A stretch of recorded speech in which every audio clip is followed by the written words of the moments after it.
নমস্কার বন্ধুরা, হাসবে বাঙালি গোপাল ভাঁড় সিরিজের নতুন গল্পে আপনাদের স্বাগত। গোপাল ভাঁড় মহারাজ কৃষ্ণচন্দ্রের প্রিয় হয়ে উঠলেন।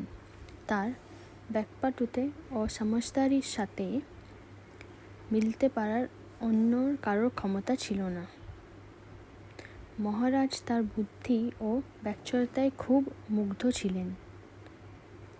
দরবার শেষ হলেও তিনি গোপালকে থামিয়ে দিতেন, এমনটাই কথা বলতেন আর সাথে ঘুরতেও বেরোতেন।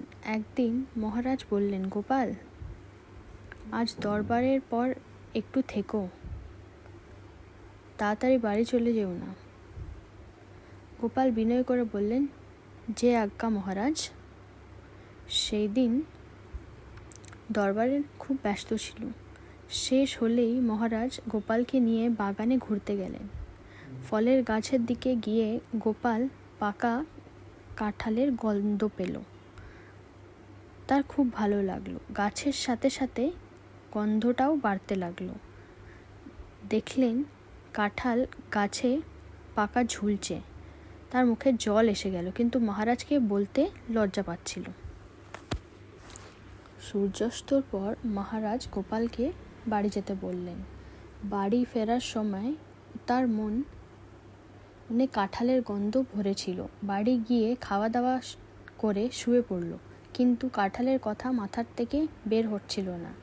শেষ পর্যন্ত একটা উপায় ভেবে ঘুমিয়ে পড়ল। পরের দিন দরবারে যাওয়ার আগে গোপাল আয়নার সামনে দাঁড়িয়ে গোঁফে তেল দিয়ে ভিজালেন। মহারাজও হেসে বললেন, কি গোপাল, তেলওয়ালার কাছে থেকে আসছো? গোপাল হেসে মুখে বললেন, মহারাজ, আমি তেলওয়ালার কাছে যাব কেন? মহারাজ বললেন, তাহলে গোঁফ থেকে তেল ঝরছে কেন? গোপাল বললেন, মহারাজ, এটার কারণ সাবধানী। মহারাজ জিজ্ঞেস করলেন, কি সাবধানী? গোপাল বললেন, মহারাজ, কাঁঠালে এত খুব ঘন। গোপালের লাগলো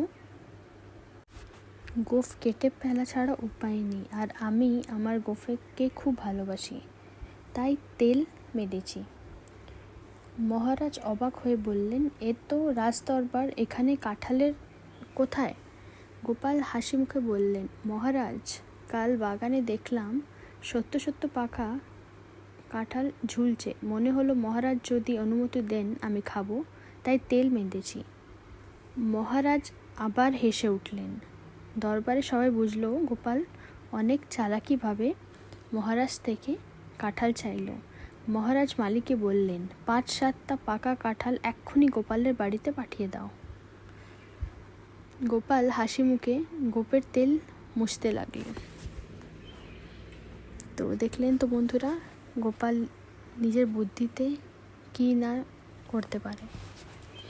আশা করছি আপনাদের গল্পটা ভালো লেগেছে। যদি ভালো লেগে থাকে আমার চ্যানেলটাকে লাইক, সাবস্ক্রাইব আর শেয়ার করবেন। ধন্যবাদ।